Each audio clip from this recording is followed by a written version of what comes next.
Et salut à toutes et à toutes et bienvenue dans ce nouveau numéro de GM Web3 comme chaque mardi, chaque mercredi et chaque vendredi matin en direct sur Twitter, sur YouTube et sur Twitch.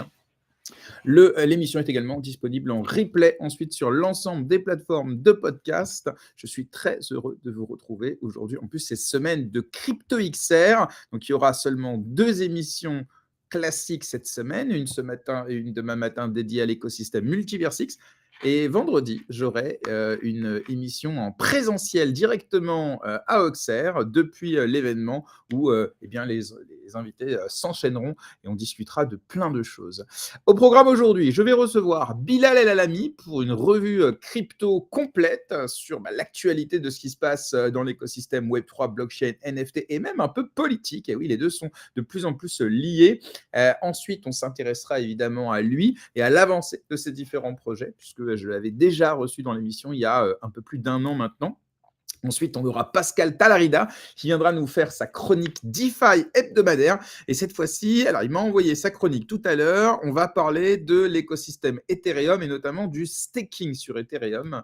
Et puis à 11h45 à peu près, je recevrai Jean-Luc Laskelec, donc le fondateur de Wallcrypt, qui sort le tome 2 de son ouvrage, une espèce d'encyclopédie dédiée à la blockchain, aux cryptos et à l'intelligence artificielle. Et figurez-vous qu'il y aura un livre qui sera offert à l'un d'entre vous. Et pour ça, c'est très simple. Il vous suffit de retweeter le lien du space. Donc, retweeter et puis abonnez-vous évidemment pour que je puisse vous envoyer un DM pour avoir vos coordonnées. Alors, ce qu'on va faire d'abord, on va recevoir notre invité du jour, Bilal El Alami. Salut Bilal.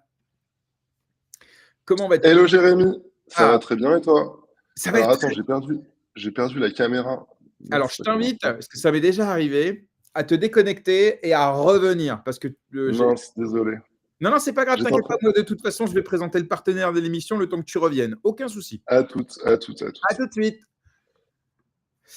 Donc, le partenaire de cette émission, vous le connaissez, c'est l'école blockchain Alira, l'école qui est la première école blockchain de France, qui depuis 2019 maintenant propose des formations de consulting blockchain, développement blockchain, tokenomics, intelligence artificielle, études de projet également. Et toutes ces formations, eh bien, pour beaucoup en tout cas, sont eh bien, agréées par le ministère du Travail et donc sont éligibles aux aides de l'État, ce qui vous permet pour beaucoup d'entre elles eh bien, de ne vous coûter rien, en fait, grâce à tout ça.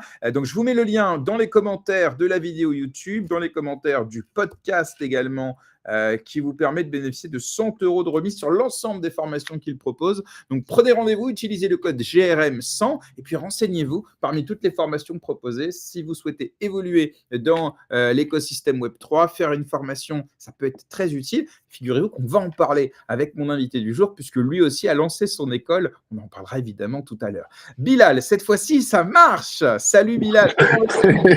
Salut Jérémy, ça va très bien, merci. J'ai essayé de mettre un background, je me suis dit c'est un peu trop blanc derrière moi, et en fait, je sais pas, ça n'a pas marché. En vrai, c'est très bien Merci comme pour cette ça. nouvelle invitation. Tant mieux, tant mieux, tant mieux. Merci pour cette nouvelle invitation. Très heureux de partager cette heure et demie avec toi. Ça aurait été aussi cool en physique, mais let's do it, online. Tu es là à CryptoXR vendredi? Non, comme je te disais par message, malheureusement, je suis en déplacement à l'étranger.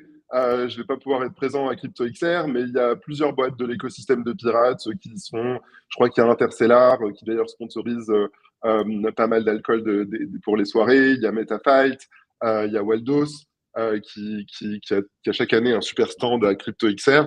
Donc, vous serez indirectement connecté à ce que je fais malgré que je n'y sois pas. Très clair. Ok, bah écoute, c'est pas grave. On aura d'autres occasions de toute façon de se croiser. Bah écoute, en tout cas, très heureux de te recevoir. Je sais que ça va être passionnant. Tu fais partie des personnalités les plus disons, connu, entre guillemets, de l'écosystème parce que ça fait très longtemps que tu y es, mais aussi parce que tu es comme, alors j'ai mis multi-entrepreneur parce que je ne peux pas tout mettre, hein, évidemment, mais on va en parler tout à l'heure, mais parce que tu as fondé ou conseillé ou accompagné de nombreuses entreprises dans l'écosystème qui sont très connues. Et donc voilà, je sais que ça va être passionnant. Alors ce que je te propose, c'est qu'on va commencer d'abord par une petite revue de presse crypto. Je t'ai préparé quelques sujets. Carrément. Et en fait, par le prisme de l'actualité très récente, eh bien, on va s'intéresser à ce qui se passe dans l'écosystème en général. Alors, ce que je vais faire, je vais partager mon écran et normalement, voilà, hop, on va faire comme ça. Et puis, on va essayer. Hello. Je voulais dire hello à tous les auditeurs. Là, je vois pas mal de messages. Je voulais essayer de rebondir, mais je peux pas écrire Non, alors publiquement attends, dans la s'il conversation. y a des, alors, Mais s'il y a des messages dans les commentaires, vous avez des questions ou quoi que ce soit, posez-les et je les relayerai dans l'émission. Mais voilà, vous inquiétez pas, mais on ne peut pas couper à chaque fois qu'il y a un commentaire parce que sinon c'est imbuvable, surtout pour le replay. Mais on lit vos commentaires et si vous avez des questions pour Bilal, n'hésitez pas à les poser comme d'habitude. Hein, c'est interactif. Alors, on va commencer, si tu veux bien, par. Alors attends, on va pas faire comme ça, parce qu'il y a 2 fenêtres. On va commencer, voilà. On va commencer par ça, les NFT. Alors, c'est l'actu un peu chaude. Hein. Alors, ce n'est pas par ordre, on va dire, analytique. Hein. C'est vraiment plutôt par ordre un peu chronologique. Alors, en gros, le tsar de la Maison-Blanche, des cryptos et de l'IA. C'est le tsar des deux. Attention, il faut être précis. S'est prononcé récemment dans une interview sur le statut juridique des NFT, qui reste un statut qui est aujourd'hui très peu clair et pas qu'aux États-Unis, on va y venir, et qui a fait une déclaration qui, moi, je trouve assez intéressante et forte en pragmatisme. Tiens, attends, je vais dégager ça parce que sinon ça va être compliqué. ouais, on lui a posé la question de ce qu'il pensait sur le meme coin de Trump. Alors, Et je trouve qu'il a très très bien répondu. Ouais. Alors, en tout cas, moi, ce qui m'intéresse, c'est sur la partie NFT, mais évidemment, tu as raison, il a ensuite fait référence au même coin de Trump, mais sur les NFT. Donc, je lis parce que c'est intéressant. Je pense que Trump, tout comme les tokens non fongibles, donc les NFT, sont des objets de collection. C'est comme une carte de baseball ou un timbre. Les gens l'achètent parce qu'ils veulent commémorer quelque chose. Donc, typiquement, ni securities, ni commodities, mais des collectibles, donc des biens de collection. Ma question, Bilal, toi qui appréhendes les sujets NFT depuis très longtemps, avec Dogami à l'époque, aujourd'hui peut-être chez Pirates Lab, tu accompagnes des entreprises qui émettent des NFT, peut-être de différents. Tout à fait, ouais. Comment tu appréhendes, je citerai des exemples. avec plaisir, ouais. Comment tu appréhendes justement la régulation et la qualification des NFT en France et en Europe? Et ensuite, on s'intéressera aux USA, évidemment. Yes, carrément. Alors, je ne suis pas 100% d'accord avec ce que dit David Sachs.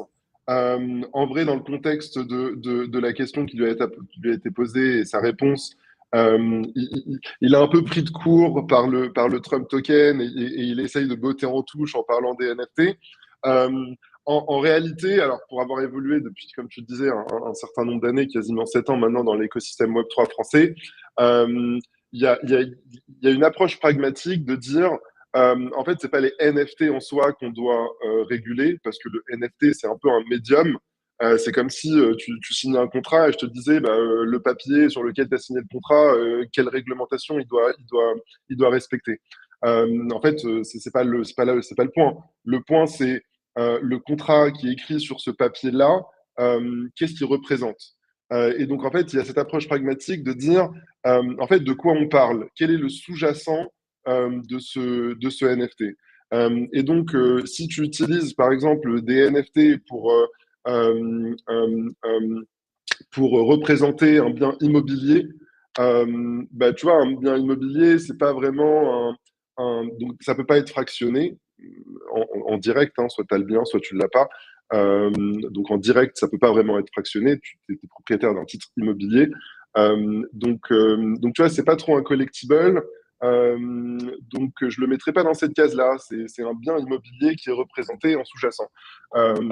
C'est un peu ce qu'on fait avec une de mes boîtes qui s'appelle EquiSafe, où on crée des espèces de NFT pour des biens immobiliers, pour des actions de sociétés privées.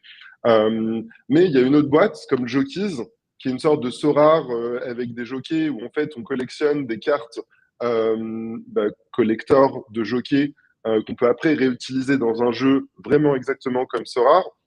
Bah, voilà, Sora, on a tous compris que c'était les cartes Panini de joueurs de football.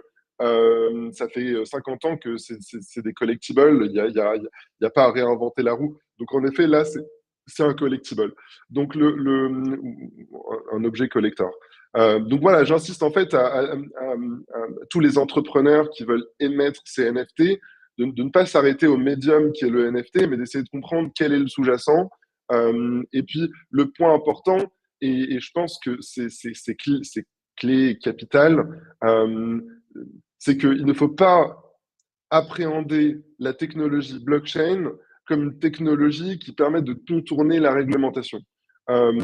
Parce que forcément, si tu utilises la blockchain pour dématérialiser des titres financiers que tu veux les vendre, bah, c'est des titres financiers et tu dois respecter le code monétaire et financier. Si c'est des biens immobiliers, tu dois respecter le code civil. Si c'est des actifs de jeux vidéo, bah, en effet, là, c'est le droit de la consommation et donc ça n'a rien à voir avec le code monétaire et financier.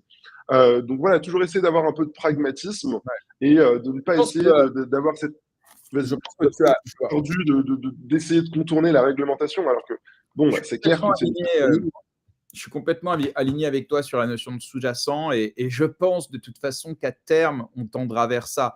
Il est quand même assez compliqué de qualifier de la même manière par exemple un titre financier tokenisé sous la forme d'un NFT, un actif de jeu vidéo, un actif industriel dans le cadre de la supply chain. Enfin, tout n'est évidemment pas qualifiable de la même manière.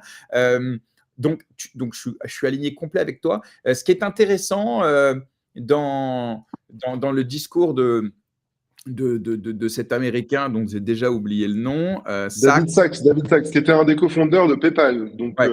C'est un vieux de la vieille de la Silicon Valley et de la startup nation américaine. Ouais.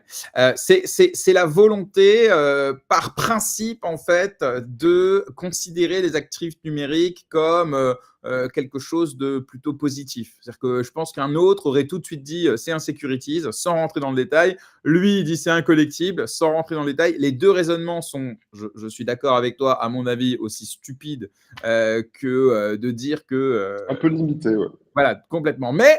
en tout cas, on voit l'a priori est plutôt positif. C'est ça qui est assez intéressant. Clairement. Et puis la volonté de réguler, de clarifier, puisque dans son entretien, il ne parle pas que de ça, évidemment. Il parle de l'intérêt et de clarifier la réglementation, etc., etc. Donc ça, c'est plutôt cool. Mais merci en tout cas pour ça. On va passer à la news suivante. Tiens, MicroStrategy. Alors, MicroStrategy, on pourrait en parler évidemment toutes les semaines. D'ailleurs, on le fait souvent. Mais en fait, à chaque fois, c'est l'occasion. Même tous les jours. Tous les jours, moi, je suis sur Twitter, je vois une annonce. Bam, il a acheté 10 000 bitcoins. Bam, il a investi 1 milliard à un prix de 100 000 par bitcoin. Incroyable. Ben, c'est ça. Alors là, l'idée, c'est pas juste de parler de la news. Il a acheté 10 000 nouveaux bitcoins qui s'approchent des 500 000 bitcoins. OK, bon, ça, on a compris. Moi, ce qui m'intéresse surtout, c'est d'avoir ton avis justement sur le bonhomme. Peut-être tu l'as déjà rencontré. Et puis, sur les craintes de certains sur le risque que la concentration de ces bitcoins pourrait poser pour son entreprise, pour Bitcoin. Alors, pas tant au niveau protocolaire sur ce point-là, je pense qu'il n'y a pas trop de soucis, mais en tout cas au niveau de la manipulation de cours potentiellement. Et voilà, plus généralement, voilà, qu'est-ce que tu penses de ce monsieur et de l'entreprise qui l'utilise pour accumuler de plus en plus de Bitcoin, tu disais justement très régulièrement depuis 2000 ans. Je trouve que c'est une stratégie ultra audacieuse qui n'a presque pas de rationnel, si ce n'est son propre rationnel. Je m'explique. En fait, il est tellement maximaliste, mais vraiment maximaliste, et il ne laisse, comment dire, il est droit dans ses bottes dans son maximalisme Bitcoin. Et de ce point de vue-là, on peut pas le critiquer. Tu vois, c'est pas comme si il achetait des bitcoins et puis dès que ça montait un peu trop, il en revendait. Là, il est vraiment dans une stratégie buy, buy, buy, buy, buy, buy, buy and hold. Et donc, il est dans, j'en perds mes mots, mais il, il- il- il embrasse vraiment ce maximalisme Bitcoin. Donc, de ce point de vue-là, j'ai envie de lui laisser le bénéfice du doute et de me dire que bah, pour l'instant, il n'y a aucun signal qui montre que il va en profiter, entre guillemets, sur le dos de tout le monde, là où aujourd'hui, il fait profiter tout le monde. Parce que tu vois, il buy and hold, il fait augmenter le prix, il envoie des signaux ultra positifs sur le marché, et du coup, bah, d'autres gens Plus, achètent, plus et que donc ça, tous les parce anciens holders comme lui prennent, enfin, s'enrichissent. et plus que ça, parce qu'il ne fait pas qu'acheter et conserver. Il mène aussi un lobbying très fort auprès des autres grosses entreprises américaines. On l'a vu aller discuter au bord de Microsoft, Clairement, tout à essayer de fait. convaincre les grands entrepreneurs de la tech et de l'industrie aux États-Unis pour que eux aussi diversifient leur trésorerie grâce à Bitcoin. On voit aussi qu'il fait un lobbying important auprès des personnalités politiques américaines et internationales. On l'a vu Ouais, notamment. dans le fils de Trump. Absolument. Donc, quand tu dis qu'il embrasse, je pense que c'est le bon terme parce il n'a pas qu'un agenda, en tout cas de mon point de vue, hein, d'achat et d'accumulation, mais véritablement d'essayer d'infuser Tout sur à les fait. différents pans. On le voit, effectivement. Tout à fait, tout à fait. Donc voilà, pour revenir à ta question, j'ai envie de lui laisser le bénéfice du doute parce qu'il n'y a aucun signal négatif qu'il a fait ressortir. Après, ta question est totalement légitime. Il concentre un certain nombre de bitcoins. Après, la réalité, c'est que c'est pas le seul, hein. Le gouvernement américain en a beaucoup, le gouvernement chinois en a beaucoup. Je crois que Tesla est la deuxième entreprise américaine qui a le plus de bitcoins après MicroStrategy. Donc, lui, il fait beaucoup parler de lui, mais il n'est pas seul à faire ça. Et puis, je crois qu'en France, on a The Blockchain Group avec Alexandre Lanzré ou Lazré, je m'excuse si je prononce mal son nom de famille, qui essaie d'adopter une stratégie assez similaire. Au sein de Pirates, je peux te le dire, on a 7% de notre trésorerie qui est en crypto. On a créé un produit récemment qui s'appelle Pirate Strats, qui permet de faciliter la gestion de sa trésorerie et de la mettre en crypto pour les différentes sociétés françaises. Et on a plusieurs clients dans notre portefeuille et au-delà. Donc, donc voilà, il n'est pas le seul. Après, c'est vrai qu'il concentre énormément d'attention et c'est ce qui Non, pourrait mais être un risque. ce qui est noté par les analystes, c'est pas tant le fait qu'il achète et qu'il concentre que la manière dont il accumule, et notamment en émettant des obligations convertibles à taux finalement très faibles et qui permet à des grosses entreprises ou à des institutions financières de pouvoir s'exposer à Bitcoin sans en avoir à en acheter eux-mêmes, pour des raisons de mandat notamment, finalement en prêtant de l'argent à MicroStrategy avec ses obligations, avec derrière la possibilité à l'échéance de ces obligations de pouvoir récupérer leur dû avec un bonus en fait Tout à d'actions. fait. Voilà. Et comme tout est backé par Bitcoin parce que l'argent sert à en acheter, bah, il part du postulat que si Bitcoin prend de la valeur, MicroStrategy en prendra également. Pour l'instant, le pari est gagnant. MicroStrategy a vu son action toucher un ATH qu'il n'avait pas connu depuis 10 ans. Mais c'est plus sur ce mécanisme. Tu prenais Pirates Lab, qui concentre 7% de sa trésorerie en Bitcoin.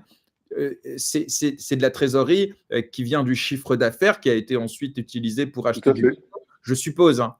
Mais Tout à tu fait. n'es pas encore arrivé au moment où tu vas émettre une obligation Une convertible. obligation convertible. À, Ouais, non, pas encore, en tout cas. c'est clair que son approche et l'instrument qu'il a utilisé est hyper smart. Parce qu'en fait, qu'est-ce qui est intéressant dans les obligations, qu'elles soient convertibles ou non? C'est qu'en fait, tu sais exactement combien tu vas toucher tous les mois et tu sais exactement quand est-ce que tu vas récupérer ton argent.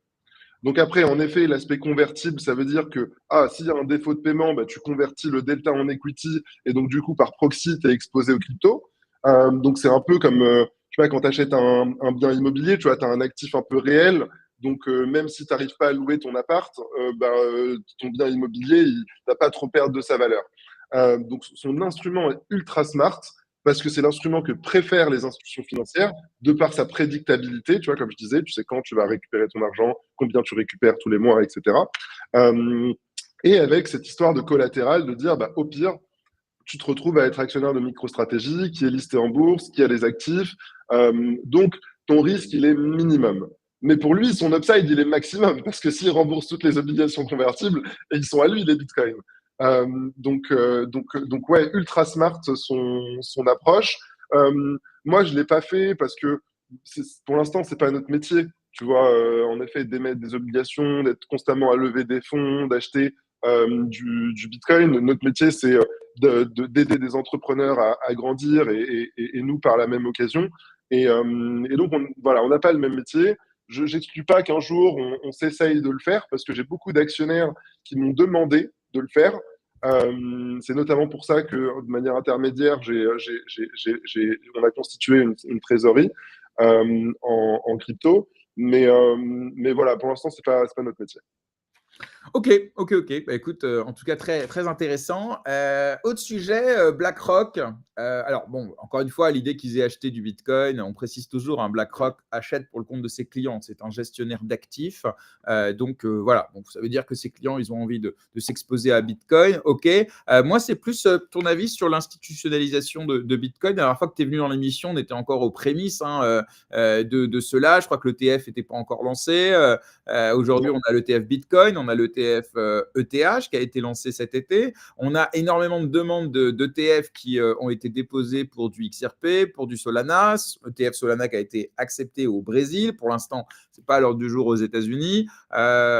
Sur cette institutionnalisation et cette peut-être financiarisation des crypto-monnaies, tu vois ça de quel côté, toi? Plutôt positivement en termes d'adoption ou au contraire, ça va à l'encontre un peu des fondamentaux de Bitcoin, crypto-monnaie? Non, ultra positif. Ça va pas à l'encontre parce que eux, tout ce qu'ils font, c'est faciliter ou connecter le réseau de distribution historique de la finance traditionnelle à Bitcoin.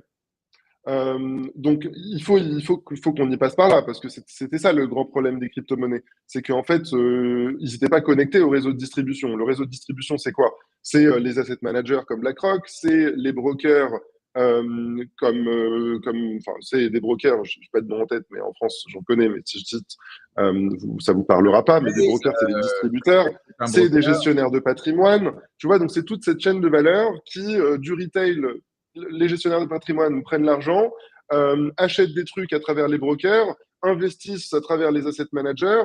Donc en fait, il a simplement connecté le monde des cryptos au réseau de distribution traditionnel. Et puis quand j'ai vu la ripping, j'avais envie de dire, bah voilà le deuxième Bitcoin maximaliste de Wall Street. Ça fait 1 an depuis le lancement de l'ETF Bitcoin, même un petit peu avant, qu'il est comment on dit, l'advocator, comment on dit, L'avocat, le promo. non, le promoteur de Bitcoin avec MicroStrategy à Wall Street, dans toutes les chaînes d'information financière. Il y croit beaucoup. Et beaucoup disent, ouais, il essaie de jouer sur l'attention qu'il a parce que c'est BlackRock pour pousser le prix. Mais en réalité, en fait, tout ce qu'il dit est totalement vrai. Je donne un exemple. Là, à Davos, on lui a posé la question, jusqu'à où tu penses que le Bitcoin peut aller? Il dit, en fait, tout simplement, si tout le monde mettait entre 2 et 4% de son épargne dans Bitcoin, bah, il vaudrait 700 000 euros.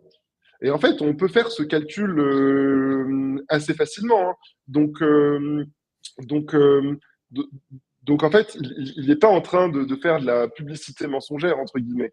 Il est totalement rationnel. C'est un pari, c'est un investisseur. Il croit à l'adoption. Et en fait, le problème pour ses détracteurs, c'est que pour l'instant, tout lui donne raison. Mais dans le pour l'instant, il y a pour l'instant. Donc, effectivement, s'il y a un retournement de marché, est-ce qu'il va pouvoir, disons, tenir le coup si ça doit durer des années? A priori, oui, parce qu'effectivement, il achète quand même depuis 2020. Il a déjà connu un bear market assez violent. Et donc, si les cycles se ressemblent à peu près, en tout cas, je pense que ça peut le faire, quoi. Mais c'est vrai que là, en plein bull run, c'est compliqué d'arriver à lui trouver des arguments contraires, quoi. En fait, je reviens à la question avec Michael Saylor et sa centralisation. Quand tu dis le marché se retourne, bah, en fait, j'ai envie de dire la long tail, c'est la long tail, elle n'influe pas trop. C'est si BlackRock se retourne, c'est si MicroStrategy se retourne, que là, le marché va vraiment se retourner. Et ces mecs-là, pour l'instant, un, ils sont pas prêts de se retourner. Et deuxièmement, pour essayer d'expliquer un petit peu aux auditeurs où est-ce qu'on en est dans une espèce de temporalité, là, aujourd'hui, il n'y a que Wall Street qui a mis de l'argent dans l'ETF Bitcoin, on va dire la côte Est américaine. Attend que toutes les banques du Midwest et de la côte californienne se connectent à ce réseau de distribution, mais en fait, c'est 30 fois plus d'inflow qui vont arriver. Et eux, ils l'ont très bien compris, et c'est aussi pour ça que ça ne va pas se retourner, parce que tant qu'ils n'auront pas connecté tout le monde, ils n'ont aucune raison de retourner le marché. Intéressant. On va parler un peu intelligence artificielle. Je ne sais pas Yes. si dans le cadre de tes activités, tu touches à cela. J'imagine que si, évidemment. Mais l'idée, c'est qu'on ne peut pas ne pas parler, évidemment, de la nouvelle IA lancée par le chinois DeepSeek hier et qui a eu un effet assez systémique. Bon, d'abord, la bourse américaine a pas mal dévissé. Le plus gros acteur IA du marché, Nvidia, qui fait les petites puces à dévisser également. Et puis, on a la plupart des commentateurs qui ont dit que, en gros, l'IA est excellente, elle ne coûte pas cher, elle est open source, etc. En face, on a évidemment certains qui, voilà, moi je l'ai téléchargé l'application, j'ai un peu essayé. Évidemment, ce n'est pas encore au niveau de ChatGPT I0 ou IO en termes de pertinence. On voit aussi qu'il y a des biais idéologiques assez important. Si on pose des questions, notamment sur le président chinois, en soi, on a les mêmes limites sur ChatGPT si on interroge certains sujets de société. Voilà. Plus globalement, alors tu peux évidemment donner ton avis sur DeepSeek si tu as regardé, mais plus globalement pardon, dans le cadre de tes activités, l'intelligence artificielle, toi, tu l'as vu, j'allais dire, émerger du point de vue du retail en tout cas, même si ça fait 40 ans qu'on bosse dessus. C'est quoi ton avis justement sur cette peut-être nouvelle révolution industrielle, si on peut l'appeler comme ça? Ouais, bah écoute, elle est très prometteuse. Moi, pour me présenter mon background, à la base, j'ai un diplôme de mathématiques appliquées. Donc, j'ai travaillé en tant que data scientist, en tant que AI engineer. Et en fait, entre 2015 et 2018, c'est ce que je faisais. Et pourquoi j'ai jumpé dans la blockchain? Parce qu'en fait, tous les modèles qu'on utilisait, ça faisait déjà une quinzaine d'années, une vingtaine d'années qu'ils étaient utilisés. Donc, il n'y avait plus trop d'innovation en intelligence artificielle. Et je suis arrivé sur le marché du travail limite dans un creux. Euh, et c'est en me posant la question de, OK, quelles sont les autres technologies tout aussi prometteuses, un peu excitantes, où je peux co-construire avec son évolution, là où l'IA, elle était déjà construite, elle avait déjà évolué, que j'ai jumpé sur la blockchain. Et puis après sont venus des nouveaux modèles, les modèles LLM, les Large Language Models, qui en fait permettent de nouveaux trucs dans l'intelligence artificielle. Alors donc déjà par intérêt personnel, évidemment que depuis quasiment 2021, je suis tous les modèles Transformers qui ont donné les LLM qu'on connaît aujourd'hui. Évidemment qu'avec Pirates Lab, sans trop se disperser. Pendant un an, on s'est énormément, avec les équipes, éduqué sur le sujet, essayer de comprendre comment on pouvait se positionner, comment on pouvait leverager ces technologies pour augmenter nos plateformes. On en a intégré notamment dans une plateforme qui s'appelle Interstellar, qui est une boîte de pirates, où on a créé une sorte de sommelier interactif qui peut t'accompagner dans ton choix de ton vin, t'expliquer un petit peu l'histoire liée au vin, acheter pour toi des bouteilles. Donc oui, on leverage ça. Alors évidemment, on n'a pas genre pivoté de la blockchain à l'IA du jour au lendemain parce que on est investi dans 45 boîtes blockchain, donc il faut qu'on les gère. Mais on a surveillé ça de très près. Pour revenir au sujet de DeepSeek, il y a énormément de composantes autour de ce sujet-là. Le premier, je pense que tout le monde a déjà entendu ce mot. Ça fait 20 ans qu'on vit ou qu'on comprend qu'on est dans une guerre économique, pas juste militaire. L'apothéose, c'est quand Trump dit je vais vous mettre des frais de douane de 200%. Et donc, en fait, c'est un outil qu'il utilise dans cette guerre économique pour forcer la main aux gens. D'ailleurs, très souvent, les gens ne comprennent pas et ils disent ah, il n'aime pas les gens, il veut leur mettre des tarifs. Non, non, non, c'est un outil de guerre économique pour closer les meilleurs deals avec les différents pays qui veulent accéder à un marché de 300 millions d'utilisateurs. Mais au-delà de 300 millions d'utilisateurs, c'est un marché commun. En France, on a 450 millions d'utilisateurs, mais le marché n'est pas commun. Les règles ne sont pas vraiment exactement les mêmes en France, en Angleterre, c'est plus en Europe, mais en Allemagne, en Italie, en Pologne, etc. Donc, eux, ils ont un marché, commun. Et c'est ultra powerful parce que ça veut dire que tu t'installes à New York, tu as 300 millions de personnes que tu peux adresser sans changer beaucoup de choses. Donc, je pense que déjà, l'histoire qui a été racontée autour de DeepSeek, c'est aussi une contre-offensive chinoise pour entre guillemets, un peu humilier les États-Unis. Pour leur dire, ouais, vous êtes là à lever des milliards, à annoncer des 500 milliards d'investissements. Nous, on l'a fait avec beaucoup moins de ressources, beaucoup plus vite. Est-ce que c'est vrai ou non? J'en doute, pour plusieurs raisons. Parce que tu sais, comme beaucoup de gens le savent, en Chine, c'est quand même très centralisé. Et je pense que l'État a dû mettre à disposition des infrastructures pour DeepSeek pour qu'ils entraînent leur modèle. Et donc, du coup, ils n'ont pas dû payer ces infrastructures. Donc, ils jouent un peu sur les mots. Le deuxième point que je voulais citer, c'est aussi une guerre de l'attention. Comment est-ce que on peut, à l'aune où TikTok est en train d'être ban aux US, comment est-ce que on peut toucher, d'un point de vue chinois, des Américains, récolter des données sur les Américains? Et donc, DeepSeek, et pour ceux qui ont lu les Terms and Conditions ou qui ont vu passer des posts sur les Terms and Conditions, quand vous vous connectez sur le truc, il vous suck in tous vos infos. Alors, je dis pas que c'est mauvais, parce que les Américains, ils font la même chose, mais ils vous sucent toutes vos infos personnelles, ça se connecte à toutes vos applications, etc., etc. Moi, personnellement, j'ai pas téléchargé DeepSeek et je compte pas vraiment le faire. J'aime beaucoup Grok de Twitter parce que j'adore Elon Musk et en fait c'est gratuit quand t'as Twitter, donc c'est ce que j'utilise. Mais je vais pas utiliser DeepSeek. Donc c'est une contre-offensive de guerre économique des Chinois. C'est une manière alternative de récupérer des données américaines quand TikTok s'est fait ban. Et voilà, et puis on va voir. Et puis j'ai envie de dire, il y a un troisième point, excuse-moi Jérémy. Non, mais juste pour il y a un point business. juste pour préciser, parce que TikTok, en fait, Trump a levé l'interdiction de TikTok. Donc TikTok est mais elle a été délistée de l'App Store, donc tu vois, ils sont quand même dans un sas un peu chelou. Non, on est d'accord. En fait, l'idée derrière, effectivement, c'est de forcer un peu la main aux Chinois à vendre TikTok US à des Américains, justement pour éviter l'ingérence dont tu parles du Parti communiste chinois, du parti sur les données des Américains. Et on a vu certains qu'on connaît bien se positionner pour le rachat de TikTok. Tout Mais à voilà, fait. continuer. Tout à fait. Alors, je précise un truc sur TikTok, c'est que le prérequis du rachat de TikTok, c'est globalement de juste garder la marque. Parce que le prérequis, c'est de supprimer toutes les lignes de code qui peuvent être des lignes de code chinoises en des lignes de code américaines. Donc en fait, ils vont récupérer la coquille et ils vont remettre un nouvel algo dedans. La coquille, les utilisateurs, etc. Et ils vont remettre un nouvel algo dedans. Donc ça, c'est important de le préciser.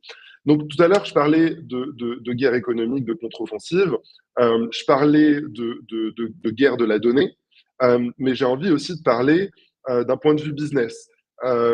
L'approche qu'a fait DeepSeek pour essayer de tordre le cou ou de rattraper son retard. Ben, en fait, ils ont open sourcé sans aucune. Parce que tu sais, il y a différentes licences d'open source. Tu as l'open source où tu peux l'utiliser gratuitement sans faire de thunes, mais si tu fais de la thune avec, ben, en fait, tu dois quand même payer des droits. Donc, il y a différents open source license. C'est pas parce qu'on dit open source que tu peux faire ce que tu veux. Mais les Chinois, ils ont dit on est full open source, licence MIT. C'est la licence où c'est cadeau. Et la question, c'est pourquoi ils ont fait ça? En fait, c'est un peu comme dans Netflix quand ils te donnent un mois gratos pour t'incentiver à payer et à join Netflix au lieu d'aller sur Prime ou au lieu d'aller sur Apple TV. En fait, c'est une stratégie d'acquisition faite pour acquérir des utilisateurs extrêmement rapidement. Donc forcément, quand tu payes des sommes astronomiques, quand tu te connectes à l'API de OpenAI, et pour avoir essayé, je peux vous dire que ça coûte cher, même quand tu utilises les algos de Meta, en fait, oui, ok, ils sont open source, tu peux les utiliser comme ça, mais les faire tourner sur une infrastructure, ça coûte tout de suite excessivement cher. Pour donner des ordres d'idées, hein, quand on fait tourner une plateforme je sais pas, comme n'importe quelle plateforme des boîtes de pirates, comme Interstellar ou Jokies, ça coûte à peu près 15-20 000 euros par an de coûts d'infrastructure. Quand tu fais tourner une application IA, de Gen AI plutôt, ça coûte plutôt dans les 200 000 euros, donc 10 fois plus cher. Et donc, c'est la même chose avec AWS. Pourquoi tout le monde utilise AWS? Parce qu'ils vous donnent 50 000, 20, alors avant, ils donnaient 100 000 euros de crédit. Maintenant, ils donnent plutôt 20 000 euros de crédit. Et donc, du coup, bah, tu te dis, waouh, c'est gratos pendant un an, j'ai pas à payer 20 000 euros. Donc, vas-y, go avec AWS. Et après, tu te retrouves bloqué dedans parce que si tu veux changer d'infrastructure, bah, tu dois recoder beaucoup de choses et donc perdre du temps là où tu es dans un momentum. Et donc, du coup, ils les lockent. Et donc, c'est aussi une stratégie d'acquisition ultra agressif des Chinois pour essayer de se positionner dans ce marché où on pensait que, que les Américains avaient gagné. Tu vois. Ouais. Moi, le premier, j'étais là à dire, mais même Mistral, ils peuvent lever 1 milliard, mais là-bas, ils sont en train de lever Mistral, 500 milliards. pour préciser, hein, c'est Le compétiteur français, rythme européen européen. Ouais. Ouais. de Ah, OpenAI. Merci en tout cas pour cet éclairage sur ça. Alors, ça ouvre la voie aussi à un discours de disruption qu'on voit sur Twitter, notamment des outsiders. J'aime bien, j'ai vu passer beaucoup de posts là-dessus où certaines blockchains, certains écosystèmes qui sont un peu en retard, qui ne sont pas forcément au top de la hype, qui disent, voyez, finalement, le marché à tout moment peut se retourner. DeepSeek vient d'arriver et a complètement rebattu les cartes de la domination américaine sur l'intelligence artificielle. Finalement, tout est possible. On parle de Spoutnik, on parle d'autres grosses entreprises qui ont disrupté leur marché. Donc voilà, donc pour le coup, j'aime bien cet espoir que ça donne aussi à des outsiders en disant finalement, rien n'est établi et si tu apportes une proposition de valeur suffisamment différenciante, Tout à fait. eh bien, tu peux casser un monopole. Alors, je reste quand même très prudent sur la capacité de DeepSeek, surtout avec Trump à la Maison-Blanche, qui fera le nécessaire pour préserver les intérêts des acteurs américains. Mais pour autant, j'aime bien cette idée quand même, que le petit peut venir voilà, au moins une journée, parce que pour l'instant, ça a 15 jours, hein, rivaliser en termes, tu parlais d'économie de l'attention, rivaliser en termes d'attention sur un secteur qui avait l'air, pour l'instant, voilà, gagné d'avance. J'aimerais qu'on parle dernier sujet. En fait, il y en a plein, mais comme à chaque fois, ça prend un peu de temps et j'ai aussi envie qu'on s'intéresse un peu à toi. Ou alors, tu t'engages à faire plus court et on en fait plusieurs et après, on passe à toi. Vas-y, promis. Non, mais à chaque fois, je te laisse parler parce que c'est passionnant. J'aimerais qu'on parle CBDC parce que visiblement, la Russie avance sur la création d'un rouble numérique, notamment pour esquiver les sanctions, j'allais dire américaines, mais en vérité internationales. Je vais partager l'article. Alors, ça nous pose là aussi évidemment la question de ce, comment dire, de cette décision que doivent prendre les États et groupements d'États entre CBDC et stablecoin. Typiquement, en Europe, on a fait le choix de l'euro numérique. Quand je dis on, c'est eux, hein, parce que moi, on ne va pas demander mon avis. Et aux États-Unis, eux, visiblement, c'est plutôt interdiction des CBDC. Ça a été signé dans un executive order dédié aux crypto-monnaies il y a quelques jours. Et par contre, soutien et promotion des émetteurs de stablecoin américains pour favoriser la puissance et la présence du dollar au niveau international. Toi, tu es français, tu travailles dans un écosystème européen. comment tu vois justement cet euro numérique qu'on va commencer à nous vendre sur Instagram et sur les réseaux sociaux? C'est une très très bonne question. Il y a vraiment deux philosophies qui sont diamétralement opposées, qui naissent de ça.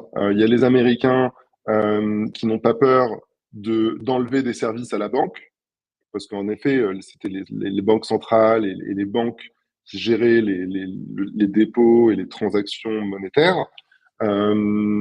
Et donc, du coup, en laissant libre cours aux stablecoins, bah, du coup, les banques vont faire un peu moins de transactionnel. Mais en contrepartie, d'un point de vue américain et d'un point de vue US dollar, bah, en fait, on va ouvrir les vannes, venir compléter la puissance, l'influence de ce dollar-là au-delà des banques américaines. Et ça, c'est très fort, c'est très intelligent. Alors oui, ça fragmente les systèmes de paiement, mais par fragmentation des systèmes de paiement, en réalité, ben, on peut aussi adresser beaucoup plus de personnes. Et donc, un mec globalement en Afrique peut sur son wallet avoir des USDC, donc le stablecoin dollar émis par Circle et la société Circle backée par JP Morgan, là où avant, il ne pouvait pas ouvrir un compte en dollars. Donc, ça permet d'augmenter l'hégémonie du dollar. En Europe, il n'y a pas vraiment d'hégémonie de l'euro. Ils ont essayé, ils sont plutôt bien positionnés, mais dans le contexte international entre les BRICS et les Américains, ils n'ont pas réussi à créer une hégémonie de l'euro. Donc, très probablement, ils n'arriveront pas à venir compléter la puissance de l'euro à la hauteur des Américains, parce que la vérité, c'est que l'Africain ou le mec en Amérique latine, il préférera toujours le dollar. Et donc, du coup, ils essayent d'aller dans le sens opposé, de dire, OK, ben, on va ultra contrôler ce que les banques, le monopole bancaire lié aux transactions des monnaies, de la monnaie fiduciaire euro. Et donc, du coup, ils essayent d'aller plus vite sur ces CBDC. Au niveau géopolitique, c'est intéressant parce que, bon, là, on parle de la Russie, mais finalement, ça ouvre la voie demain aux BRICS. Et quand tu parlais des pays d'Afrique et d'Amérique latine, on entend le Brésil, évidemment, qui fait partie des BRICS, mais aussi d'autres pays, Amérique du Sud, Afrique du Sud, etc. Demain, la domination du dollar, elle est remise en cause pour des raisons politiques, monétaires, même idéologiques parfois. Si demain, effectivement, l'autre partie du monde, comme on peut l'appeler, décide de se mettre d'accord sur une monnaie commune, typiquement une espèce de CBDC un peu commune. Je me rappelle que Kadhafi avait envisagé à l'époque de faire une monnaie africaine avec une banque africaine.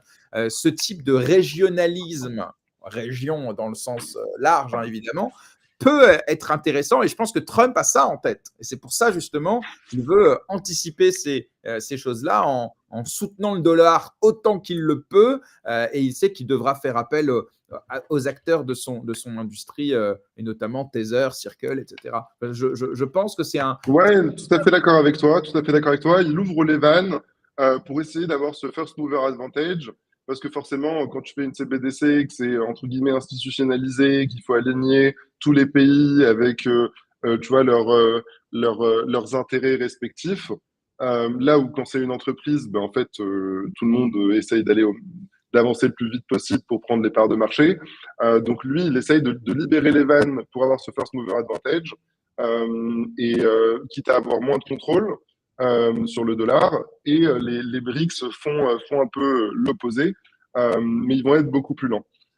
Moi, personnellement, je suis pas trop pour les CBDC. Je suis pas trop pour les CBDC parce que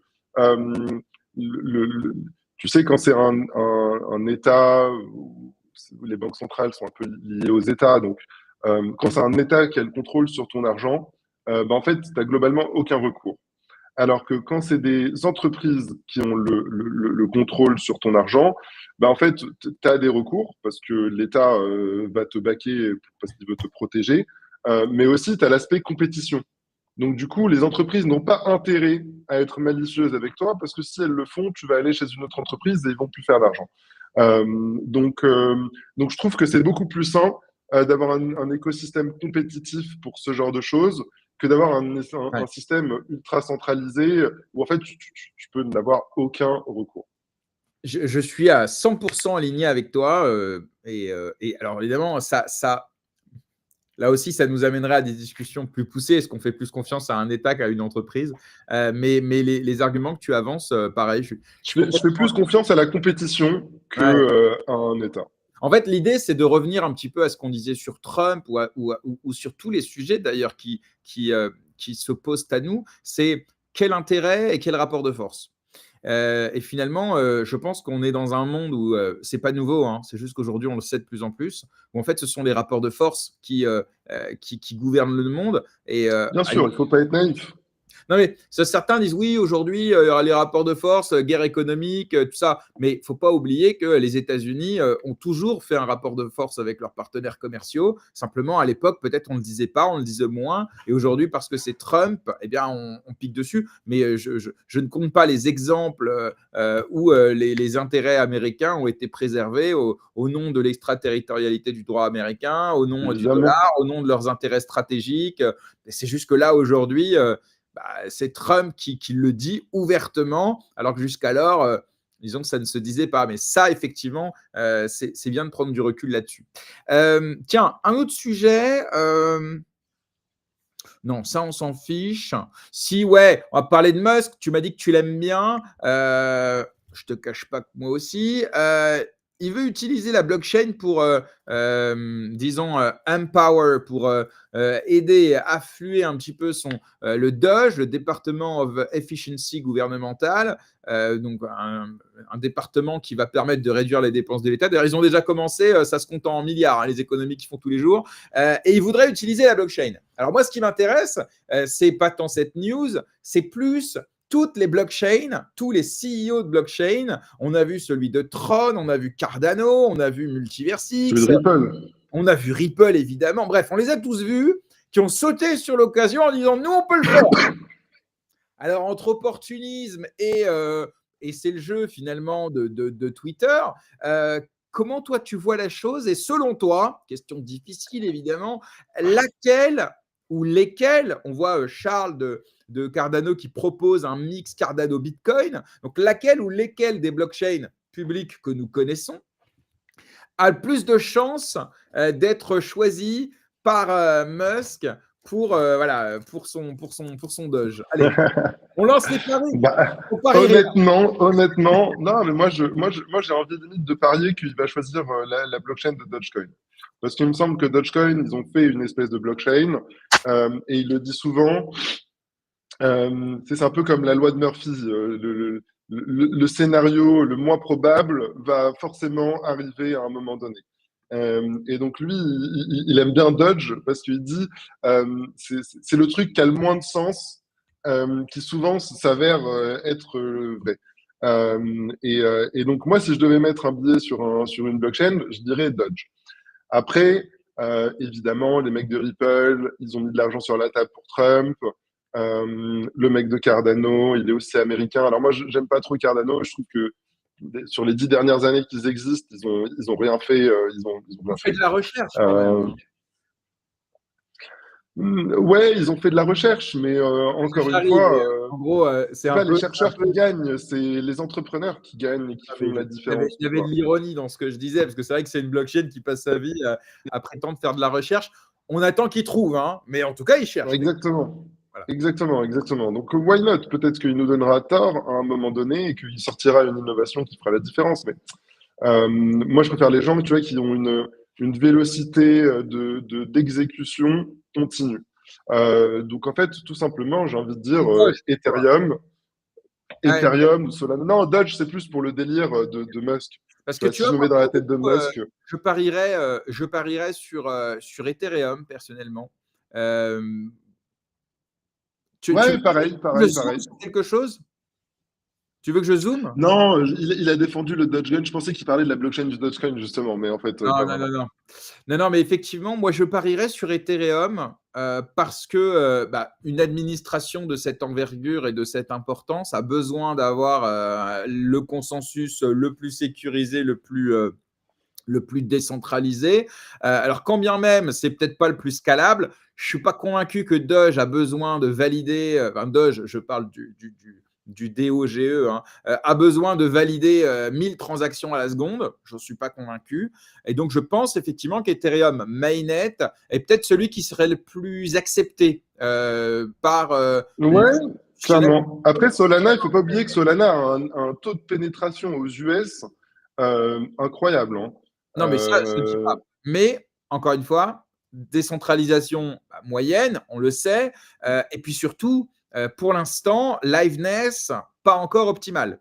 J'entends par liveness la capacité de la blockchain à se maintenir sans interruption. Vous voyez ce que je veux dire? Et ça, par contre, peut-être qu'un département d'État ne peut pas se permettre d'avoir un réseau si peu décentralisé et qui peut, j'allais dire à tout moment, attention, je pèse mes mots, hein, arriver à une situation de breakdown. C'est peut-être les deux limites de Solana pour l'instant.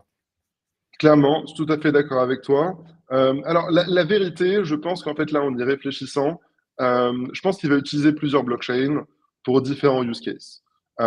Parce qu'en fait, en choisir une, il se mettrait les autres à dos. C'est vrai. Ça lui Politiquement, coûte oui. rien d'en utiliser différentes pour différents use cases. Ça change pas grand-chose pour lui. Et, et tu vois, par exemple, dans le décret, l'executive order qu'a signé Trump sur les cryptos, il dit on va faire une réserve stratégique de crypto, pas de Bitcoin.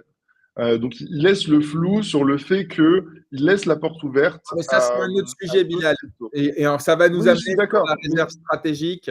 Tu parles sur le rapport de force avec justement les cryptos qui voulaient que peut-être être mentionnés. Exactement, exactement. Je pense que voilà, s'ils veulent faire un truc un peu généraliste, ils vont faire probablement un truc un peu généraliste Mais ici j'entends. et travailler avec deux, trois acteurs pour que tout le monde soit content et que les gens les attaquent pas en disant ah mais il y a conflit d'intérêts, vous avez fait la blockchain, vous avez des cryptos, etc., etc. Ouais. Non, c'est vrai. Du point de vue politique, je suis d'accord avec toi que ça vaudrait peut-être le coup de donner un peu à manger à tout le monde. Je, je- je- Exactement. je suis d'accord.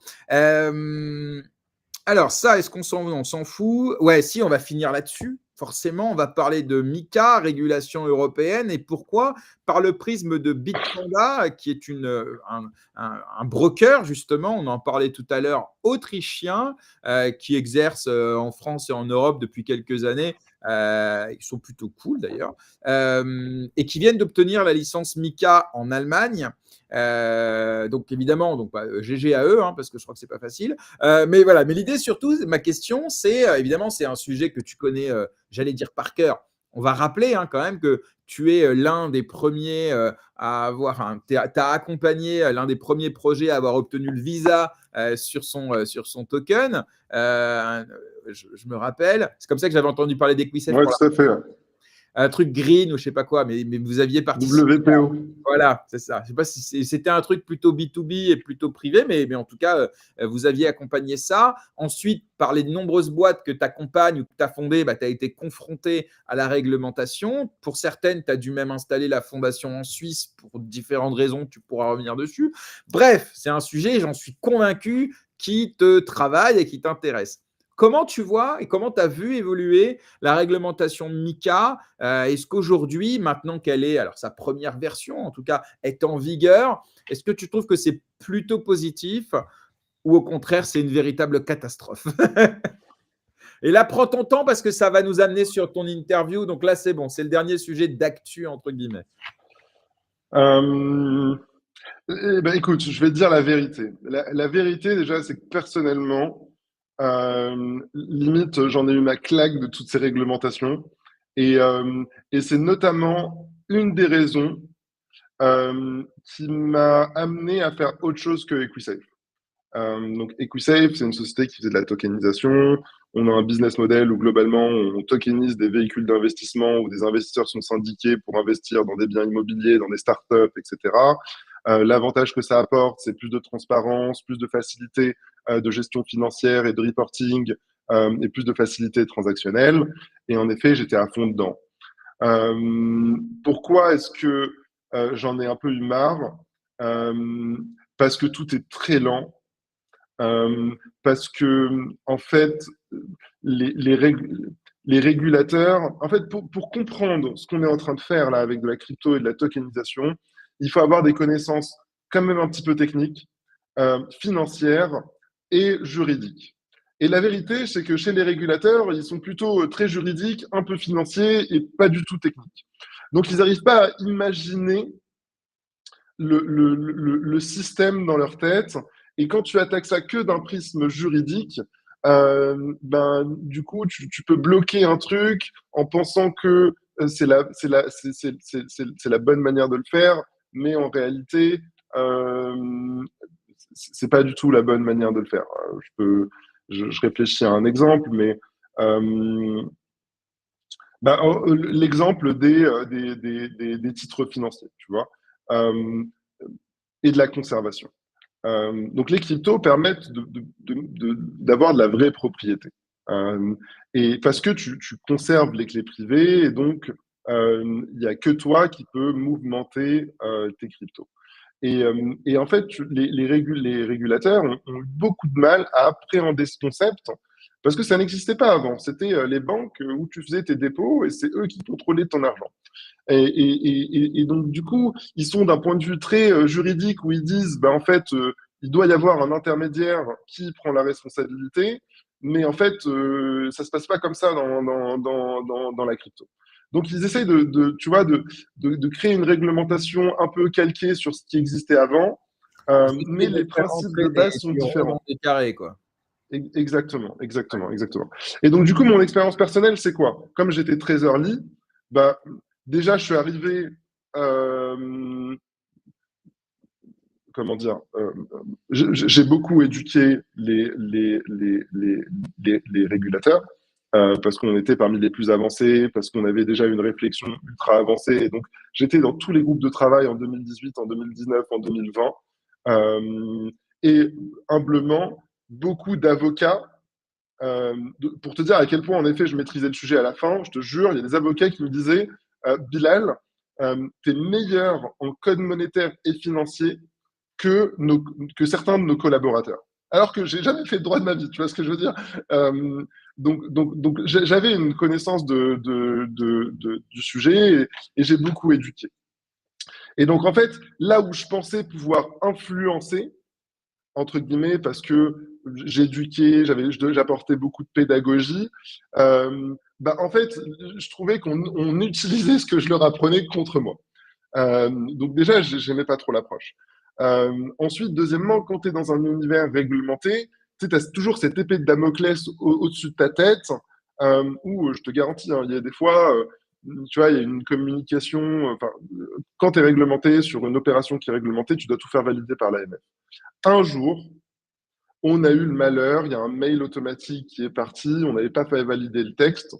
Je te jure, hein, en moins de 30 minutes, j'ai reçu un mail incendiaire de l'AMF. Oui, donc, tu as toujours cette épée de Damoclès au-dessus de ta tête. Il faut expliquer que la communication entre dans de la réglementation. Une entreprise qui est régulée ou qui aspire à l'être par l'autorité des marchés financiers, eh bien, tout ce qu'elle fait, tout ce qu'elle produit, ça peut être un produit, ça peut être un plan de communication, ça peut être un partenariat, ça peut être un nouveau token, ça peut être n'importe quoi. Tout doit d'abord faire l'objet d'une validation par le régulateur. En tout cas, le risque à ne pas le faire, c'est de recevoir le mail dont tu nous parles. Exactement. Mais incendiaire, hein, avec les clients en copie. J'avais honte, je ne savais plus où me passer. Je me suis dit, oula, je suis fini. Et pour te dire à quel point le comble de l'histoire, c'est que j'avais réutilisé. Donc, tu sais, quand tu obtiens la licence, donc tu dois déposer un dossier. Quand tu déposes un dossier, comment? C'était pour quelle entreprise? Si tu peux je préfère pas citer pour, je préfère pas citer pour pas. Tu vois, je préfère pas citer, restons anonymes, mais je vous garantis que c'est vrai. Donc, on a obtenu une licence pour obtenir cette licence, il faut faire un dossier. Dans le dossier, évidemment, tu as les éléments de communication, comment tu décris le projet, etc. Et donc, dans ce mail que j'ai envoyé, j'avais réutilisé les mêmes textes que dans le dossier pour avoir la licence. Et je me suis quand même fait défoncer. Et donc, j'étais là en mode, mais guys, vous voulez valider 2 fois le même texte ou genre, pourquoi vous voulez valider 2 fois le même texte? Expliquez-moi pourquoi vous voulez perdre du temps vous-même et nous faire perdre du temps. Pourquoi? Tu vois ce que je veux dire? Et t'es là en mode, bon, vas-y, flemme, tu vois. C'est horrible. Et quand tu parles d'épée de Damoclès, ça, j'ai pas les mots, mais en tant qu'entrepreneur, c'est impressionnant à quel point ça retire tout esprit d'initiative, ça retire cette folie qui fait qu'un entrepreneur va décider de lancer quelque chose qui va peut-être demain devenir quelque chose de révolutionnaire. Bah ça, en fait, tu le réprimes, en fait. Et ça, c'est horrible pour l'innovation dans un pays. Exactement.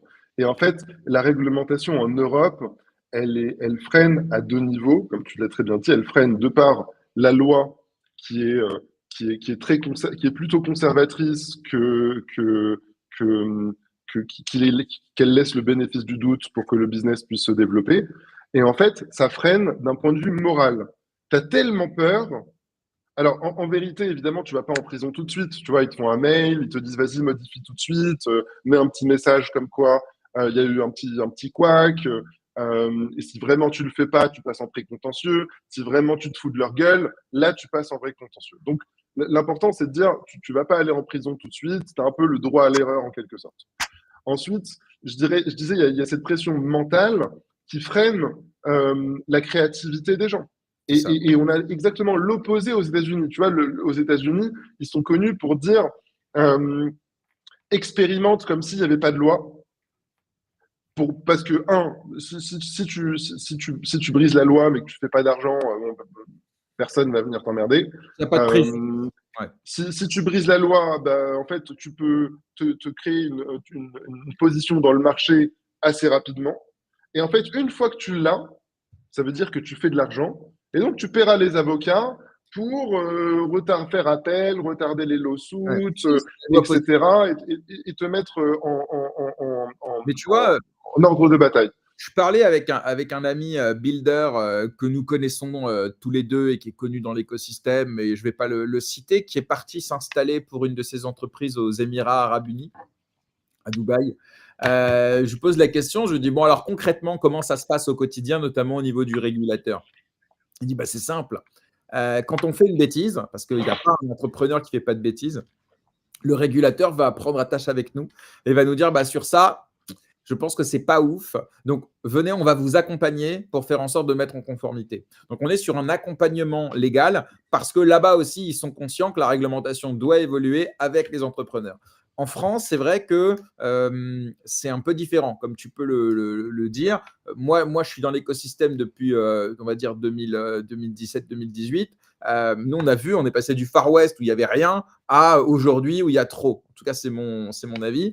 Et effectivement, très souvent, c'est tu aurais dû faire ça plutôt que tu devrais faire ça. Et je pense que cette différence de temporalité, finalement, et d'intention, elle fait toute la différence. Tout à fait. Si on met ça en perspective avec ce qui se passe aux États-Unis aujourd'hui, on voit qu'on prend un retard monumental. Vas-y, Bilal. Ouais, c'est un cercle vicieux, tu vois, parce que du coup, ils ont cette approche très offensive. Du coup, ça se retranscrit dans leurs textes. Du coup, bah, les entrepreneurs peuvent pas se développer. Et en plus, ils ont cette peur. Alors qu'ils pourraient avoir une approche plutôt défensive et de laisser le bénéfice du doute aux entrepreneurs. Évidemment, j'ai pas envie j'ai pas envie de ne pas respecter la loi. Évidemment que j'ai envie de respecter la loi. Je pense que tout le monde a envie de, entre guillemets, respecter la loi. Évidemment, ceux qui ne la respectent pas et qui n'ont aucun, comment dire, qui n'ont aucun scrupule et qui ne communiquent pas, bah, évidemment que eux, il faut être très sévère avec eux. Non, mais d'ailleurs, si tu communiques, J'écoutais l'audition du patron de Michelin. Je ne sais pas si tu l'as écouté, mais je t'invite, si tu as 2 heures Non. à prendre. C'est passionnant d'avoir donc un chef d'industrie, un patron d'industrie de ce type-là, qui explique notamment, évidemment, et c'est intéressant, que la réglementation a tendance en fait à frapper tout le monde à cause de quelques-uns. Au motif que l'un Exactement. aurait eu des pratiques pas bonnes, tu vois. On va refaire une nouvelle loi et on va changer complètement la réglementation, alors qu'il suffirait simplement de punir ceux qui font manifestement les choses mal, et par contre, évidemment, pour les autres, les accompagner pour faire en sorte qu'ils le fassent bien, sans avoir à chaque fois à rajouter des nouvelles contraintes, parce qu'un a fait les choses mal. Et je pense que ce que dit ce patron de l'industrie automobile, eh bien, on dit beaucoup sur la culture française, de la régulation en France. Donc, bon, je Non, trouve mais clairement, et tout à fait d'accord avec lui. Je pense qu'il faut laisser plutôt le bénéfice du doute et sévir violemment que de partir du principe que tout le monde veut léser tout le monde et que du coup, il n'y a plus d'environnement propice à l'innovation, à la créativité, à l'ambition, à l'initiative. Et c'est ça qui est très dommage. C'est ça qui est très dommage. On est d'accord. Merci Bilal. En tout cas, c'était comme je l'attendais. Voilà, voilà, c'était passionnant d'avoir cet échange avec toi. Je rajoute un truc, c'est que, tu vois, tu disais Bitpanda ont eu la licence en Allemagne, mais ils l'ont aussi eu à Malte. Et ça montre quoi? Ça montre qu'ils ont déposé leur agrément dans 2 juridictions, malgré le fait que si tu l'as dans l'une, tu l'as dans toute l'Europe. Pourquoi? Parce qu'ils ont voulu voir quel régulateur était le plus pro-business. Et clairement, les Allemands et Malte ont l'air beaucoup plus pro-business que les Français. Et Bitpanda, quand tu vois les activations qu'ils font en France avec Wawrinka et comment il s'appelle le rugbyman, le jeune rugbyman super connu, bref, de l'équipe de France, là, le Mbappé français du Je pourrais rugby. pas t'aider, je suis pas très bon en rugby, mais on les voit partout à la télé. Voilà, ça, on est d'accord. Exactement. Donc je suis sûr qu'ils ont déposé un dossier à l'AMF. C'est obligé. Mais tu vois que c'est en Allemagne et c'est à Malte où ils l'ont eu en premier, et donc ça montre que c'est les régulateurs les plus pro-business. Donc il y a même un problème inhérent au sein de l'Europe, qui n'est pas un marché unique, c'est que tu vois, il y a des régulateurs qui sont beaucoup plus pro-business que d'autres. Donc Ouais. soit on uniformise le marché et tout le monde a les mêmes règles et joue avec les mêmes cartes, soit on est obligé de laisser le bénéfice du doute aux entrepreneurs. Sinon, ils vont aller ailleurs et ils vont embaucher des gens ailleurs et ils vont payer des impôts ailleurs et ils vont payer de la TVA ailleurs. Et en fait, c'est un énorme manque à gagner Ouais. à cause d'une certaine peur. Et c'est très dommage. Tu parlais tout à l'heure de la concurrence des entreprises qui, in fine, a tendance à profiter aux utilisateurs, aux clients. La vérité, c'est qu'on voit la même chose entre les États, où effectivement, on a 2 concurrences en Europe, en tout cas. On a la concurrence entre les pays européens, parce que même s'il y a un règlement commun, la mise en application de ce règlement n'est pas forcément la même en fonction des États. Et puis, on a une concurrence entre les pays membres de l'Union européenne et puis tous les autres. Donc, on a une autre concurrence qui est externe cette fois-ci, où le choix aujourd'hui d'une entreprise qui a des grosses ambitions de se délocaliser ailleurs, Londres, la Suisse, les Émirats arabes unis, les États-Unis notamment, apporte un autre type de concurrence. Et en vrai, je crois que finalement, la concurrence, ça va aller dans l'intérêt des entrepreneurs qui pourront se permettre de la mener. Parce qu'en fait, tu en auras plein qui n'auront pas les moyens de délocaliser, qui n'ont pas les moyens de se mettre en conformité et qui vont mourir. Et puis, tu as ceux qui ont les moyens, qui ont les ressources et qui, eux, effectivement, arriveront à trouver là où l'herbe est plus verte, en vérité. Exactement, c'est le cercle vicieux dont je parlais qui est négatif pour l'écosystème. Ouais. Mais nous, on est Français. Et donc, on a envie, effectivement, que la France soit à la table des gagnants de cette révolution crypto, blockchain. Mais ce sera pareil pour l'IA. Hein. Enfin, je veux dire, je ne me fais Bien sûr. aucune illusion. Et en vrai, on voit qu'on est de moins en moins à la table des vainqueurs. J'ai l'impression que la dernière fois, c'était il y a il y a 80 ans. Bon, Ouais, grave. on va C'était avancer. quand De Gaulle était là et qu'il arrivait à se poser avec avec les vrais chefs d'État du monde entier. Depuis, ouais, il y a eu, C'est compliqué. c'est très compliqué, c'est très dommage. Et pourtant, Dieu sait que, moi, il y a un mot que je répète, et ceux qui me connaissent un petit peu pourront le valider.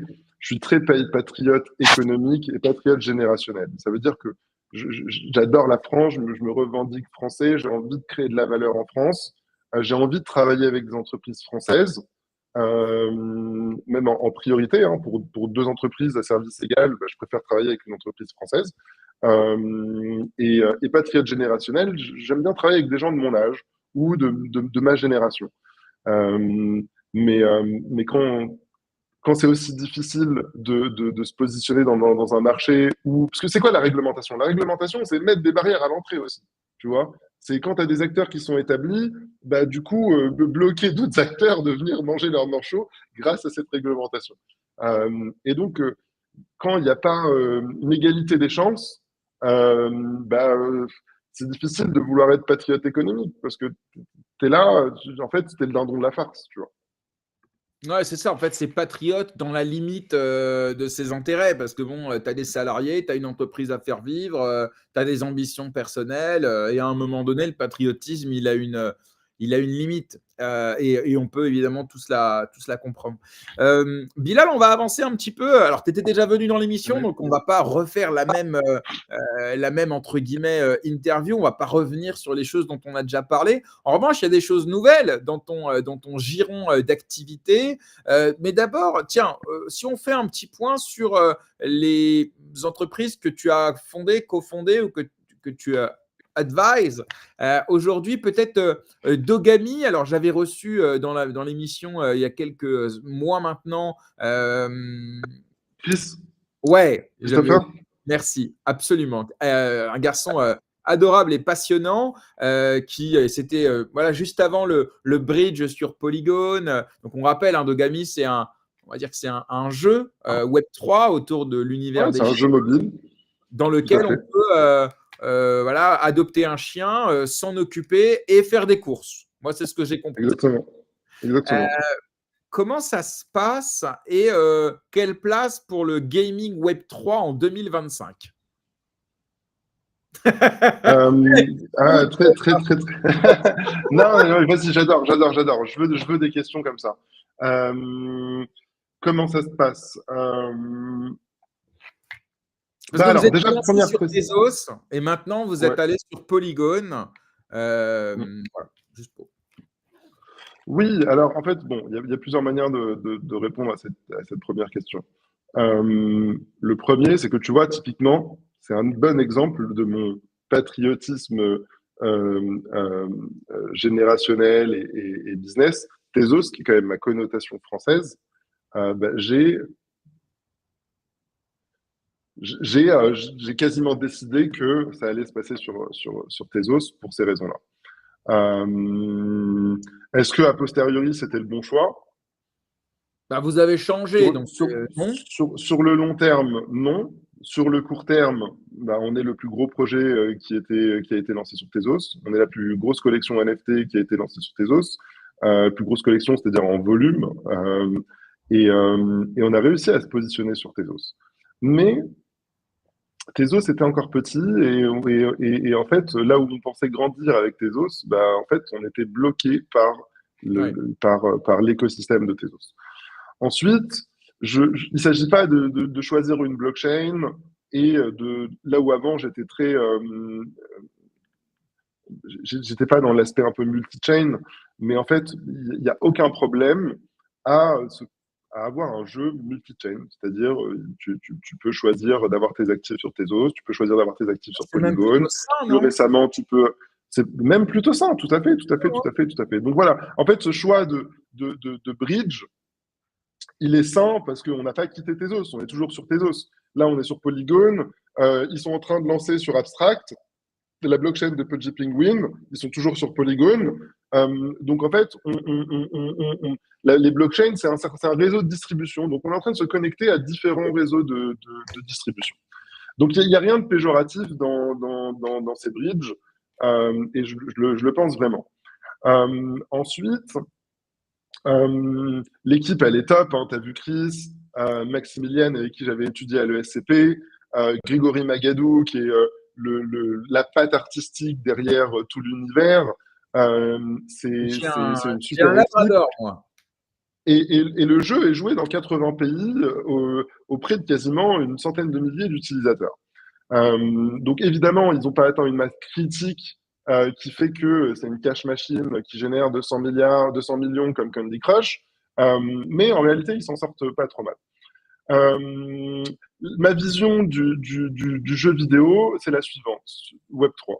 Il y a des vraies propositions de valeur sur la transparence, le pouvoir quand on joue à un jeu, on y passe du temps, donc on y apporte de la valeur, notre temps.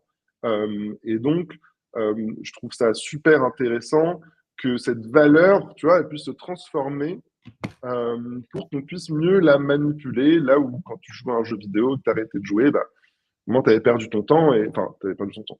Oui, si tu arrêtes d'y jouer, c'est que tu avais perdu ton temps et que tu avais dépensé de l'argent pour pouvoir y jouer. Donc, j'aime bien cette idée d'économie circulaire dans ces jeux vidéo Web3. Ensuite, le point d'attention, c'est que c'est pas facile à gérer. Parce que quand tu crées une économie, en fait, il y a toujours une économie, mais grâce à ces tokens, tu peux voir la valeur de ces tokens, de cette économie, tu vois. Et du coup, bah, ça apporte une nouvelle dimension qui impacte les utilisateurs. Parce que du coup, là où avant, ils ne voyaient pas si leur actif valait zéro ou il valait beaucoup. Donc, ils n'étaient pas préoccupés par cette information. Maintenant, ils le voient et ils sont plus préoccupés par cette information. Donc, quand il y a des variations sur le prix de la collection d'NFT, sur le prix du token, bah, ça envoie pas forcément le bon message, ou ça peut envoyer un message qui n'est pas vraiment corrélé avec le projet. En fait, finalement, ça retire l'attention du jeu sur le côté justement spéculatif et tout ça. Ouais, c'est intéressant. Ouais. Et l'idée, en fait, ce serait peut-être de s'abstraire justement de cette notion de prix et de se dire que vous avez un actif. Il n'a de prix que si vous souhaitez le vendre. Sinon, en attendant, bah, il n'a que des avantages dans un jeu. Tout à fait, tout à fait, tout à fait. À partir du moment où on a fait venir les gens avec des NFT ou avec un token, dans lequel, évidemment, la notion de spéculation, elle est intrinsèque. Hein. C'est compliqué après de leur dire non, mais en fait, le prix, c'est le marché qui le décide. Et finalement, nous, ce qu'on vous offre, c'est une expérience gamifiée. Ouais, c'est vrai que ça ne doit pas être simple, effectivement, au quotidien. Exactement. Donc, c'est un instrument à double tranchant et c'est une science, cette token économie des jeux vidéo Web3 qui n'est pas encore très mature. Ensuite, il y a un autre point de friction. Avancer, si tu veux. Parce que ouais, comme il nous reste que 12 minutes et que j'aimerais qu'on parle d'autres sujets, mais sur le sujet, c'est déjà hyper intéressant. Parlons de la Blockchain Business School. Est-ce que parce qu'à l'époque, quand tu étais venu, et ça n'existait pas encore, je crois. Et donc, j'aimerais qu'on en parle un peu ensemble. Pourquoi cette idée d'école et puis, voilà, c'est quoi peut-être les principales, j'allais dire, qu'est-ce qui fait la particularité de la business BBS, Business Blockchain School, c'est ça? La Blockchain Business School. Ouais, à chaque fois, tu sais, je l'inverse en plus. Ok, vas-y. T'inquiète, mais oui, BBS pour les intimes. Pourquoi on l'a créé? En fait, tu vois, je voyais nos boîtes en portefeuille, et notamment celles où j'y passais du temps à l'époque, comme Dogami, payer énormément de fees de chasseurs de tête pour sourcer des talents. Donc pour moi, c'était horrible de devoir lever de l'argent auprès des VC pour dépenser ça chez des chasseurs de tête qui te font des intros. Et donc, ok, bon, ils te poussent des talents, mais en fait, c'est toi qui tapes les 10 entretiens pour recruter un mec, avec tout le temps que ça prend. Et je te jure, j'ai passé mes samedis matins, pendant 1 an, tous les samedis matins, je faisais des entretiens. Donc, c'est pas négligeable, et je peux te dire que ça faisait pas plaisir à ma copine, et je peux te dire que quand tu fais des semaines du lundi au vendredi de 70 heures, 80 heures, le samedi matin, tu as aussi envie un peu de dormir, tu vois. Et donc, je me suis dit, comment sourcer des talents? Alors oui, il y avait la Lyra, et j'ai recruté des gens de la Lyra, mais je trouvais qu'il n'y avait pas assez de diversité de profils qui sortaient de la Lyra. Et donc, du coup, j'ai voulu créer d'une pierre deux coups une structure qui était connectée à Pirates, donc qui avait une grosse culture entrepreneuriale, et je voulais y infuser la manière dont je pensais que l'éducation blockchain devait être faite. C'est-à-dire, elle doit être faite avec beaucoup de porosité entre les différents profils, techniques, business et produits. Parce que moi, en tant que builder, là où je perdais le plus de temps, c'est sur des mauvaises communications entre les équipes. Tu vois, par exemple, l'équipe business, quand elle va utiliser un mot, ben en fait, elle ne le définit pas de la même manière que les mecs du produit ou les mecs techniques. Et donc, du coup, bah, ils pensent s'être compris. Et en fait, il y a 2, 3 semaines, un mois qui passe. Et en fait, quand l'équipe technique arrive et dit aux équipes business, voilà, j'ai ta feature pour ton client, bah, les mecs, ils sont en mode, attends, c'est pas ce que j'ai demandé. Et les mecs sont là, mais attends, non, tu m'as dit ça. Et du coup, là, ils se rendent compte qu'ils n'avaient pas la même définition du mot.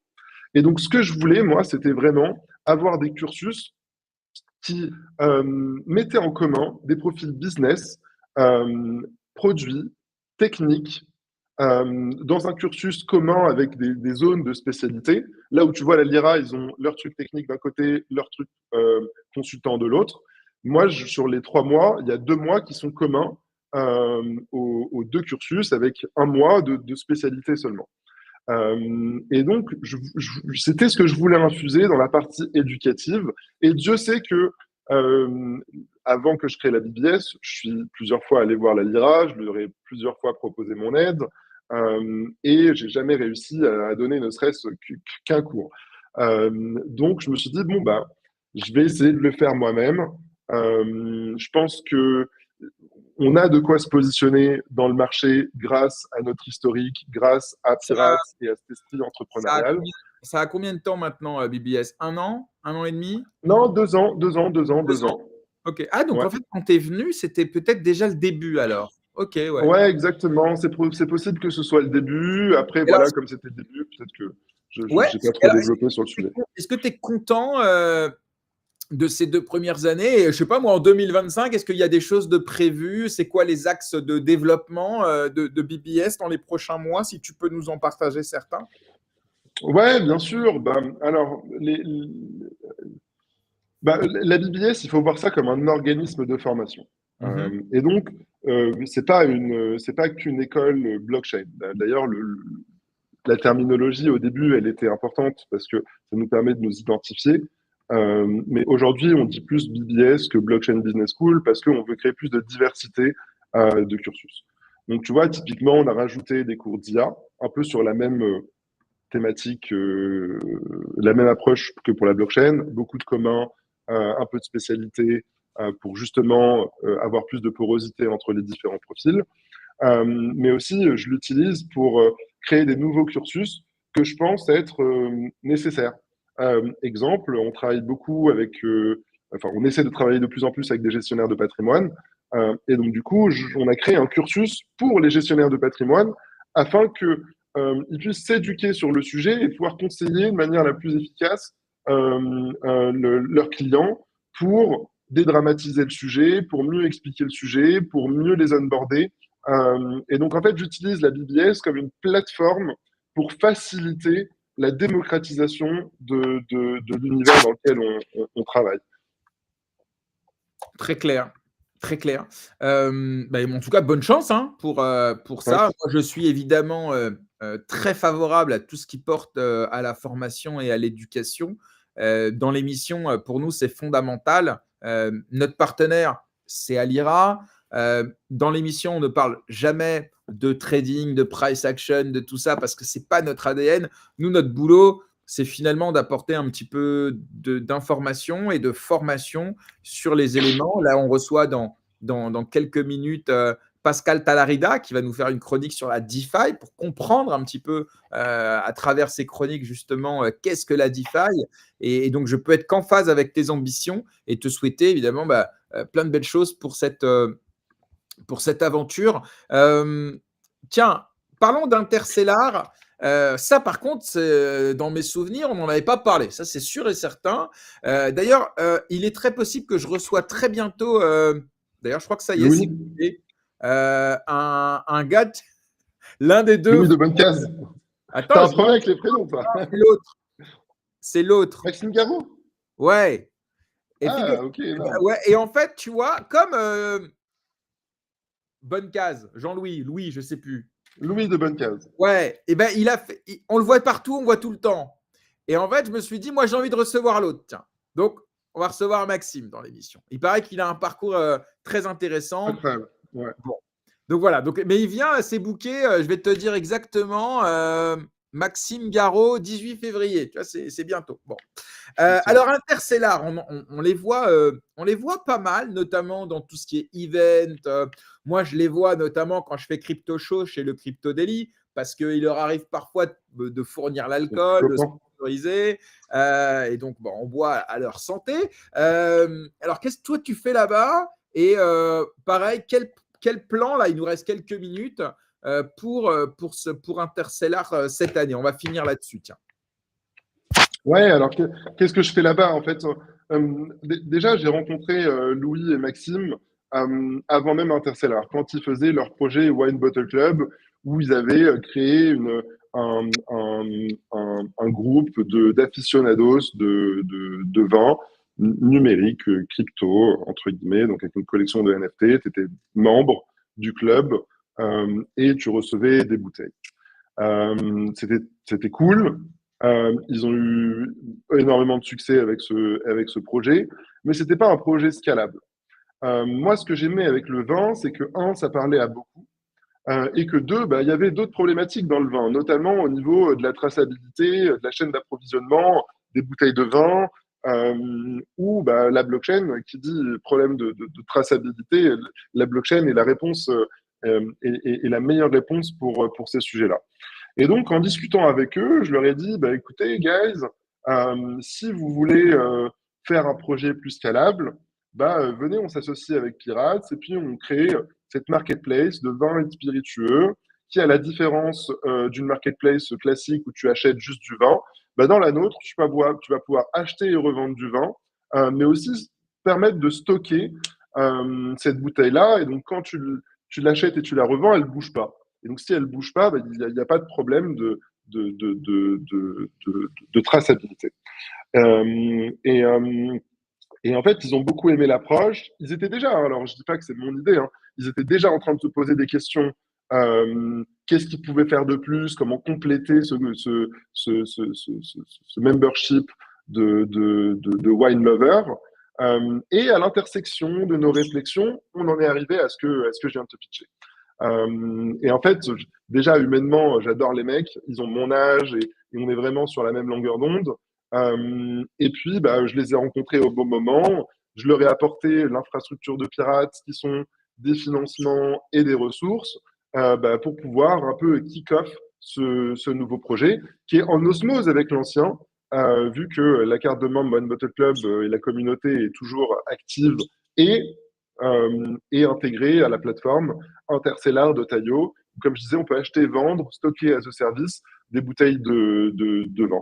Et c'était pour moi une aubaine, parce que tu vois, encore une fois, le vin, c'est communément adopté dans le monde, et surtout en France. Je crois que c'est le deuxième balance excédentaire après le luxe. Donc en fait, pour moi, c'était une aubaine, parce qu'à chaque fois que je parle de vin, tout de suite, ça parle aux gens. Alors que quand tu parles de NFT ou de DeFi, tu vois, il faut quand même contextualiser beaucoup plus les choses. Et donc voilà, c'est un peu notre modèle avec Pirates, de trouver des entrepreneurs, de leur apporter des ressources financières et humaines pour les aider à se développer. Avec nous, notre positionnement de faire des use cases. Alors déjà, je le dis souvent, mon objectif, c'est un peu de catalyser le nombre de use cases, parce qu'il faut créer un tsunami de use cases pour que tout le monde puisse s'identifier à l'un ou l'autre. Tu vois, moins il y en a, ben, moins il y a de gens qui vont s'identifier à des projets. C'est totalement logique. Et évidemment, de participer à ces aventures entrepreneuriales, parce que c'est ça qui nous excite, de fédérer des gens, de craquer un business model, de créer le meilleur produit pour le use case qu'on Merci, attaque. Et c'est ce challenge qu'on adore. merci beaucoup, Bilal. C'était très, très, très intéressant de t'avoir. Merci, Janami, pour l'invitation. Désolé, je parle beaucoup, mais tu Non, vois, non, j'essaie à non, chaque fois de donner plus de je- contexte pour que les gens comprennent de c'est quoi on parle. Quoi. c'est très bien et on aurait pu continuer à parler de ça et de plein d'autres choses, mais tu reviendras. En tout cas, je te réinviterai dans l'émission Avec très grand bientôt plaisir. parce que c'est toujours un plaisir d'échanger là-dessus. Moi, je vais te souhaiter pour toutes tes aventures, tous tes projets, eh bien, plein de belles choses. Bonne année, on a le droit encore, hein, on est le 28. Et puis bah, écoute, on se dit à bientôt. Euh, Merci beaucoup. Et si je peux me permettre une dernière précision, parce que tu vois, souvent on m'identifie un peu à tort. Tu vois, tu dis tes projets. C'est pas vraiment mes projets. Des fois, je suis un peu la face émergée de l'iceberg, parce que oui, en effet, j'ai plus de visibilité. Mais notre métier, c'est d'investir et d'aider des entrepreneurs à se développer. Et donc oui, des fois, on est très early, un peu à l'image d'Interstellar, où on a co-créé la boîte. Des fois, on arrive un peu plus tard. Euh, mais c'est pas mes projets, tu vois. Genre, je suis qu'une brique dans un tout, et j'essaye évidemment d'apporter mes forces et de compléter les gens avec qui on fait ça. Eh ben, écoute, précision apportée. Je vais te souhaiter une très belle journée. Tu peux évidemment rester avec nous. On va parler